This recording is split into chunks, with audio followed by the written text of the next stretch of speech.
La exposición es una de las técnicas que más utilizamos para que las personas mejoren en sus problemáticas relacionadas con la ansiedad. Consiste en enfrentarse al estímulo o los estímulos que las personas temen. Hoy hablamos de las exposiciones y cuáles son los puntos más importantes a tener en cuenta.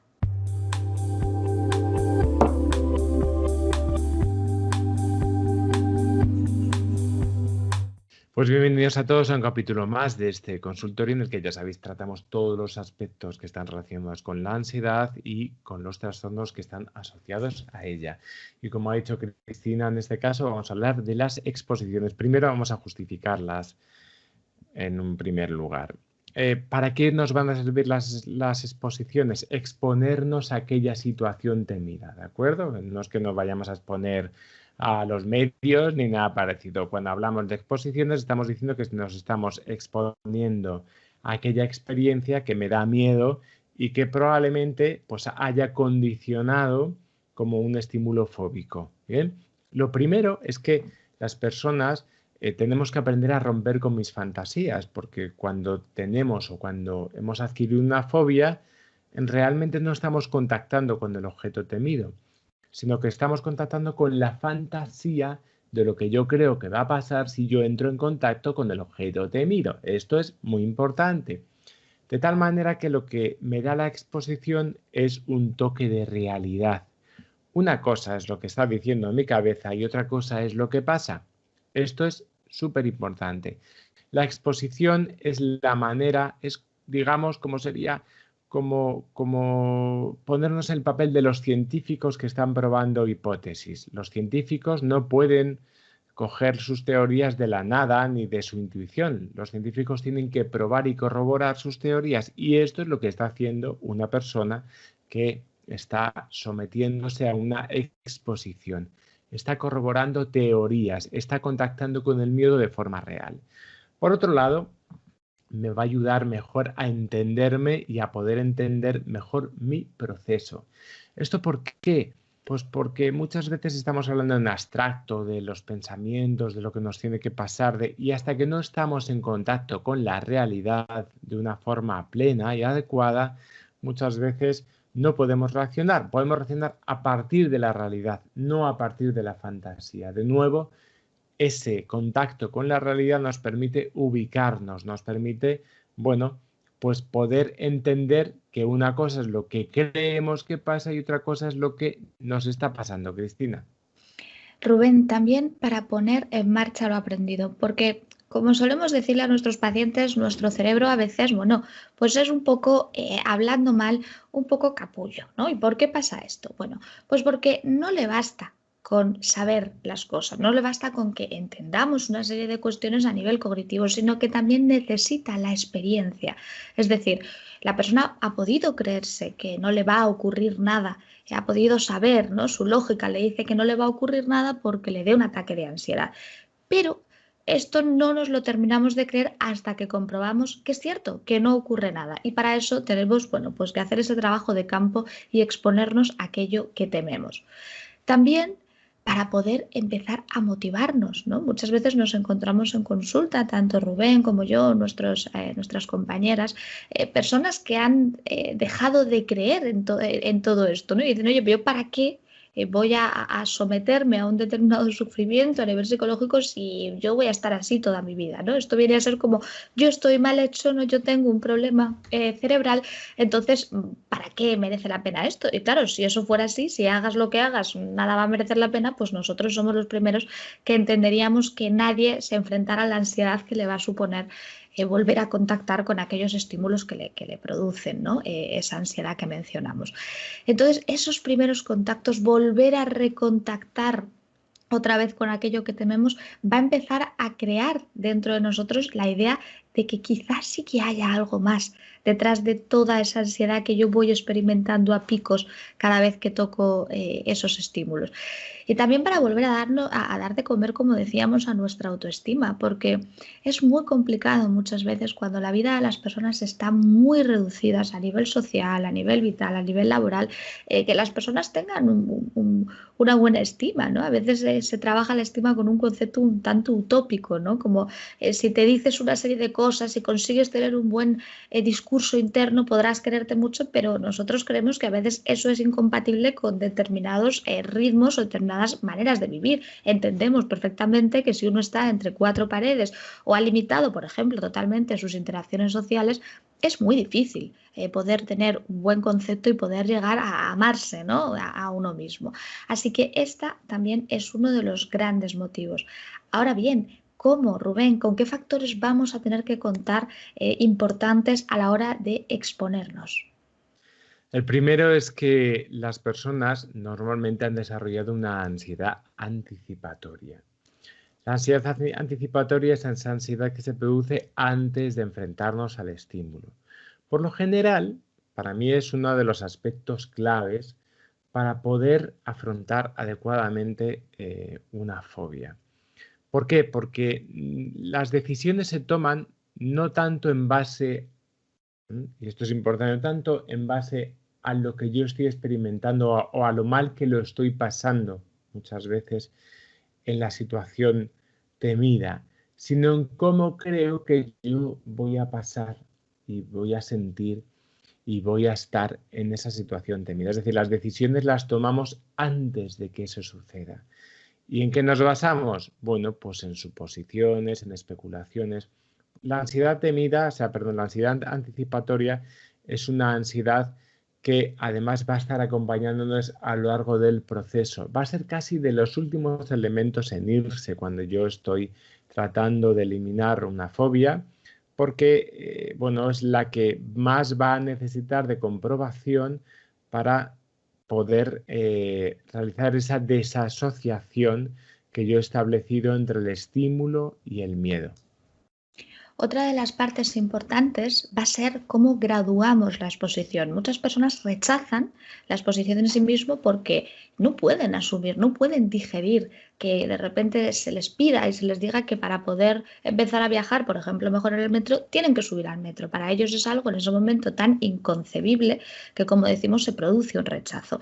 Por eso la graduación, es decir, descomponer aquello que tememos en trocitos para ir afrontándolo progresivamente, muchas veces va a ser clave para que las personas accedan. Existen otro tipo de exposiciones, como por ejemplo es la inundación, es decir, exponer directamente a la persona aquello que teme sin que, bueno, pues exista opción de que se produzca una escapatoria. Es una opción que puede ser interesante en algunos momentos, pero nuestra propia experiencia nos dice que ese tipo de exposición causa mucho rechazo y muchas veces muchos abandonos terapéuticos por el temor que supone. ¿Qué sería graduar? Pues vamos a poner un ejemplo. Vamos a volver con ese ejemplo que estábamos poniendo del metro. Una persona que teme montar en el metro, bueno, pues quizá podríamos empezar por acercarnos a las escaleras de la boca de metro, ¿no? Para poder empezar a estar por las escaleras, por toda la parte donde están los tickets, donde rellenamos las tarjetas, para luego, cuando ese ambiente lo manejemos, bueno, pues poder entrar a mirar el metro, ya está, y a sentarnos y ver cómo los metros pasan, para luego empezar a hacer una parada acompañada del terapeuta. Bueno, pues eso es descomponer una situación para que las personas muchas veces sean capaces de decir sí, porque muchas veces tenemos el no, porque bueno, pues entendemos que para la persona es prácticamente un bloqueo podérselo imaginar. Y otra de las partes muy importantes, yo también diría que una de las más importantes de la exposición es el tema de la huida. Exponerse para salir corriendo cuando yo empiezo a sentir ansiedad, lo único que hace es propiciar que mi sistema fóbico mental, bueno, pues se vuelva a alimentar y volvamos a reforzar esos esquemas que vienen a decir, menos mal que te has ido, porque si te llegas a quedar, no quiero saber lo que te hubiera ocurrido aquí. Como decíamos inicialmente al empezar el vídeo, nos exponemos para demostrarle a nuestro cerebro que aquello en lo que cree es más una fantasía que una realidad. Y mucha gente me va a decir, bueno, Cristina, es que yo temo el ataque de pánico y el ataque de pánico no es una fantasía, es una realidad.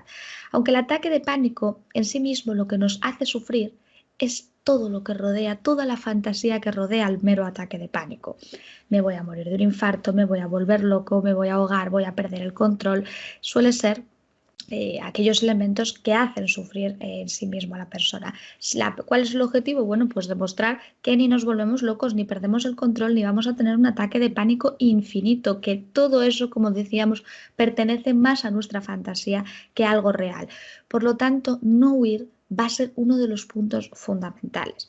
Nos decía el otro día en un webinar que hacíamos en la Escuela de la Ansiedad y nos preguntaba las personas en directo, ¿no? Nos decían, oye, ¿y cómo se hace para no huir, ¿no?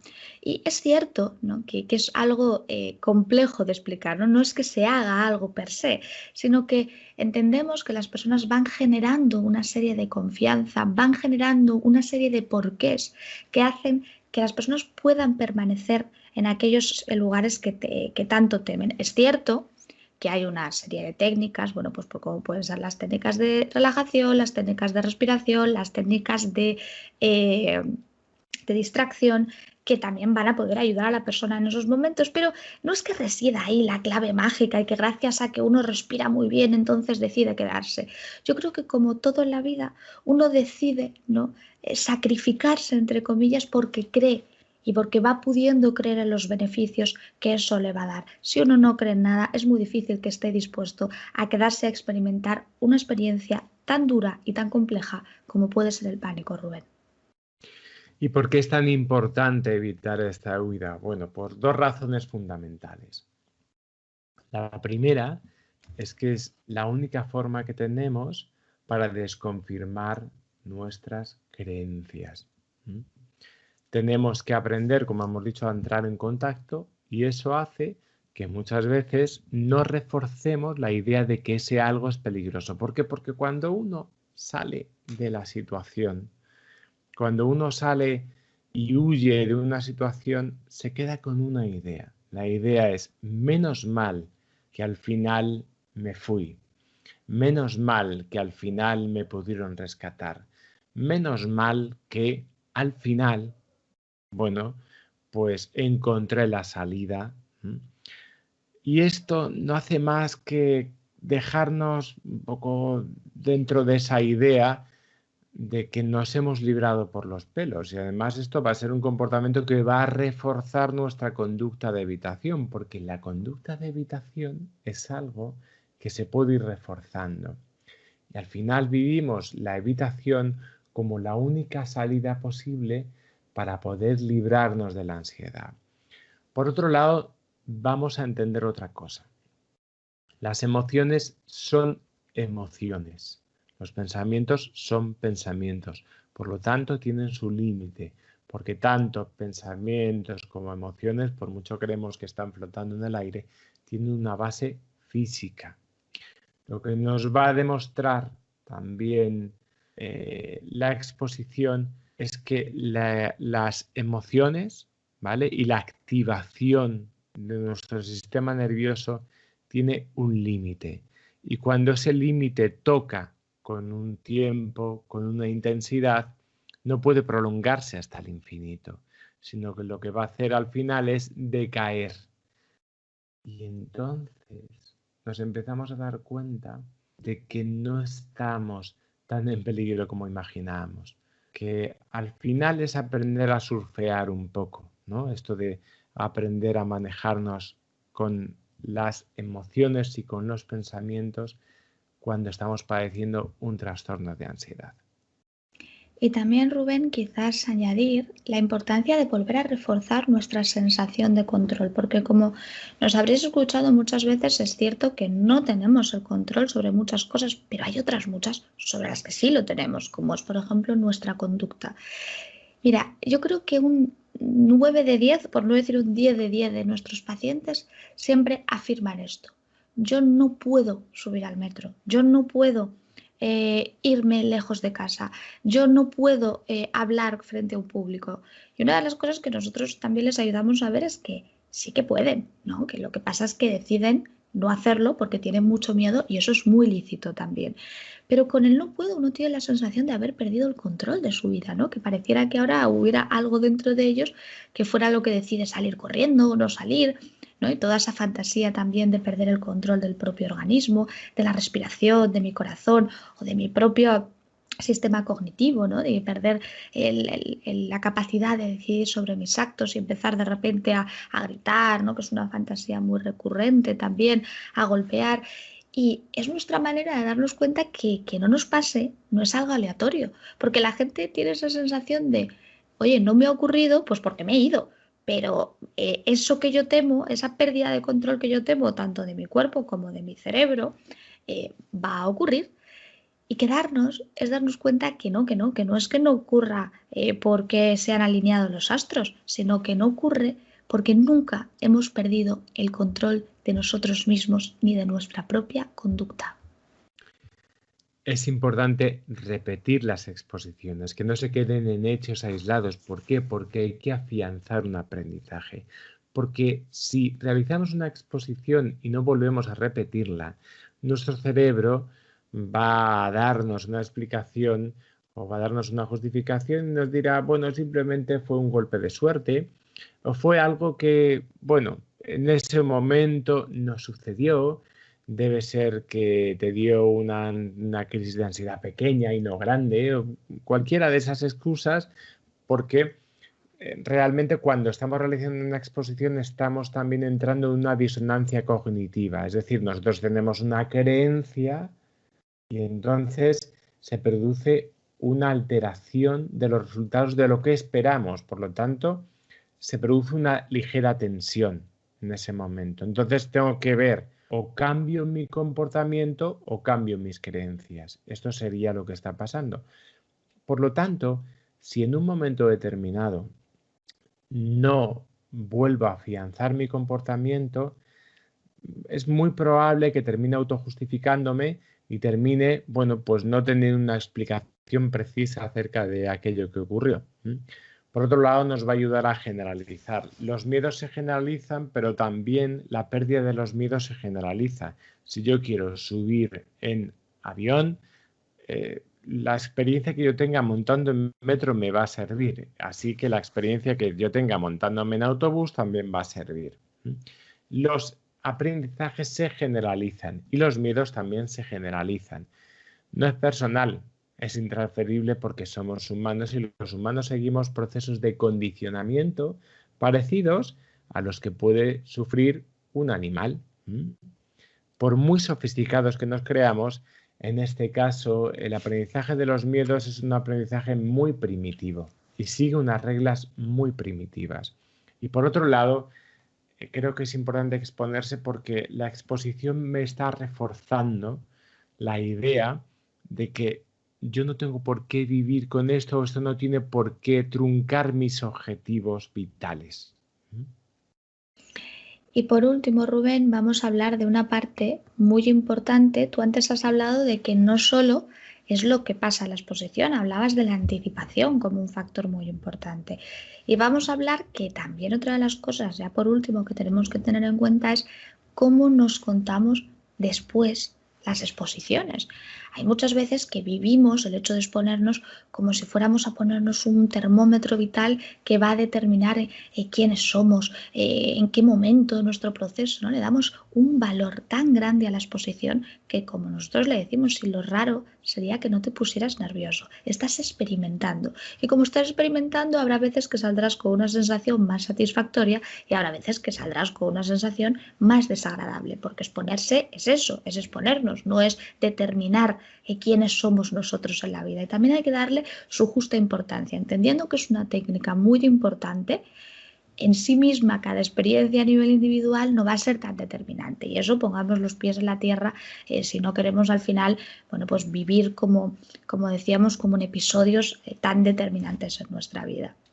Y luego, Por eso decimos que también va a ser muy importante, porque muchas veces las personas salen de las exposiciones diciendo nunca más voy a poder hacer esto, esto ves solo me reafirma que todo esto es horrible, que entonces, claro, que volver a todas estas cosas que decía Rubén antes que eran tan importantes de repetir, afianzar para poder generalizar, pues esto es importante que la exposición se dé de una manera continuada.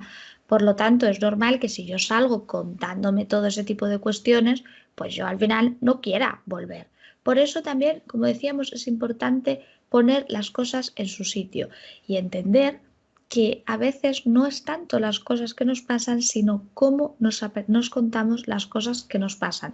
Y no abogamos por discursos positivistas que digan que todo irá fenomenal, que seguro. No, simplemente por cuestiones justas. He tenido una experiencia, por ejemplo, que ha sido desagradable o he tenido una experiencia que ha sido fantástica, pero que eso tampoco va a determinar que ya todo lo demás vaya a tener que ser fantástico.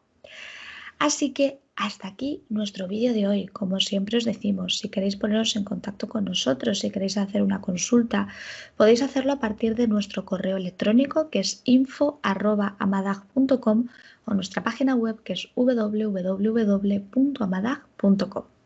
No os olvidéis, tenemos una app que se llama La Teoría de la Mente que podéis descargar tanto en iOS como en Android. Es fácil y además es gratuito. Tenéis que poner en las tiendas La Teoría de la Mente y ahí estamos. Vais a tener acceso a todos nuestros contenidos, a los vídeos, a los podcasts, a los blogs. Y tampoco olvidéis, tenemos también la Escuela de la Ansiedad, que es escuelaansiedad.com, donde vas a tener acceso también a nuestro Netflix privado de la ansiedad y donde vas a tener acceso, bueno, pues a todo un programa de aprendizaje donde vamos a enseñarte precisamente de una manera profunda también a cómo trabajar con la ansiedad. Así que nada más, nos vemos en el siguiente programa. Hasta el próximo.